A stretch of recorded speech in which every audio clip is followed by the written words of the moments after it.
You ever feel burnt out? Like you're just running on a hamster wheel, chasing something you can't even define anymore?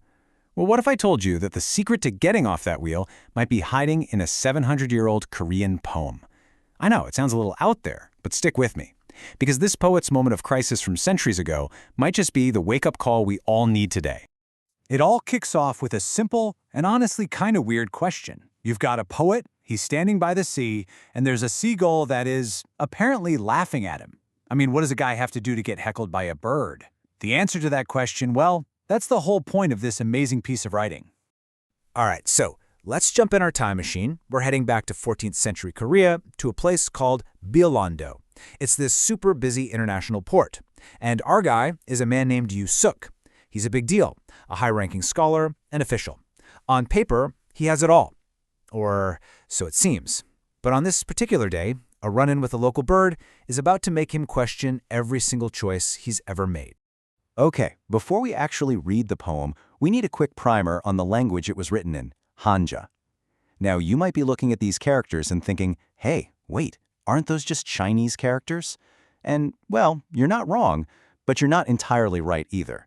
While the characters did originate in China, in Korea they were adopted and given their own unique Korean sounds and meanings. It's a really cool system, and we're about to see exactly how it works. So, the poem opens with a confession. A big one. The poet is looking back on his life and admitting to a massive failure. A promise he made to himself a long, long time ago. A promise he completely broke. And this is our first major clue as to why that seagull is giving him such a hard time. Here it is, the very first line. In Korean, it's pronounced kubu Gang-ho-yak, and it translates to, "For long I have betrayed the promise of rivers and lakes." Okay, a promise of rivers and lakes. What on earth is that supposed to mean?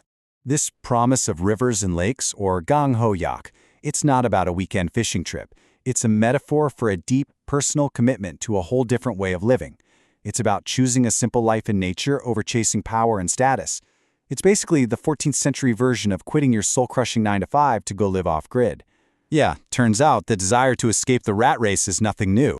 And this line is actually a perfect example of how Korean Hanja works.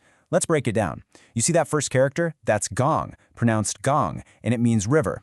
The second one, hu, is ho, meaning lake. And the third one, yak, is yak, which means promise. You put them all together and you get Gang-ho-yak, the promise of rivers and lakes. Simple and elegant, right? Okay, so our poet has just admitted he broke this really important promise to himself. The next line tells us for how long he broke it and what he was doing instead. And it's not a pretty picture. Then comes this absolutely devastating line, Pung-jin, 20 years in wind and dust. 20 years. Just let that sink in. 2 decades of his life, gone. Not spent by those beautiful rivers and lakes, but wading through wind and dust.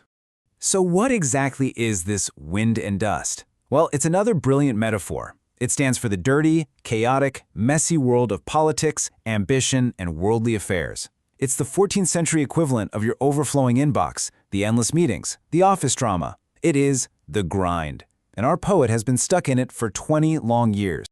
And here's the thing. This wind and dust wasn't just a feeling for him. It was his literal reality. He was standing right there in Byeong-nan-do, the international commercial hub of the entire Goryeo dynasty. You gotta picture this place as the Wall Street of its day, just buzzing with trade, ambition, and power plays.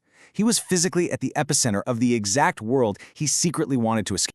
All right, so let's get this straight. We have a poet filled to the brim with regret, covered in the metaphorical dust of a 2-decade career, having a massive personal crisis. And it's at this exact moment, his lowest point, that he looks up and sees his judge. The contrast is just so stark. On one side, you have the poet. He's trapped by his choices, weighed down by the wind and dust of his career, a walking symbol of a broken promise. And on the other side, you have the seagull. It's a symbol of nature itself. It's pure, it's free, it's authentic. It is living the life of rivers and lakes. And these two worlds are about to collide. And now we get the final soul-crushing lines. Baek-gu yokso, kogo-kun rujan. It means, the white seagull, as if to laugh at me, purposely flies closer and closer to my pavilion. Whoa. So the seagull isn't just flying by, it's coming closer, on purpose, almost like it's taunting him, right? But here's the incredible twist. The seagull isn't really laughing at him. Come on, it's a bird. It's just being a seagull. The laughter that the poet hears, it's coming from inside his own head. It's the sound of his conscience, his regret, finally screaming so loud he can't ignore it anymore. The seagull is just a mirror, and in its reflection, he sees the man he could have been and the life he traded away for 20 years of dust. I mean, it's only 4 lines long, but that poem packs an incredible punch. It's a timeless story about the emptiness that comes from chasing the wrong things, and that gut-wrenching moment you finally realize what you've lost. So, what can this 700-year-old crisis teach us today? Well, there are a few huge lessons here. First, that chasing power and status, always climbing that next rung on the ladder, can just leave you feeling hollow.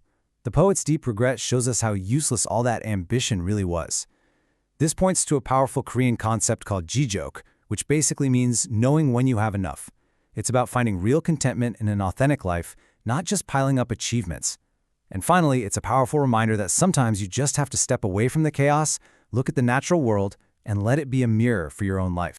So I'll leave you with this. You might not have a literal seagull laughing at you, and let's hope it stays that way, but we all have those laughing seagull moments, don't we? It might be a quiet thought on your commute, a line in a song, a conversation that sticks with you. It's that little nudge, that little voice inside that whispers, hey, is this really what you want? So the question is, what's the laughing seagull in your life trying to tell you?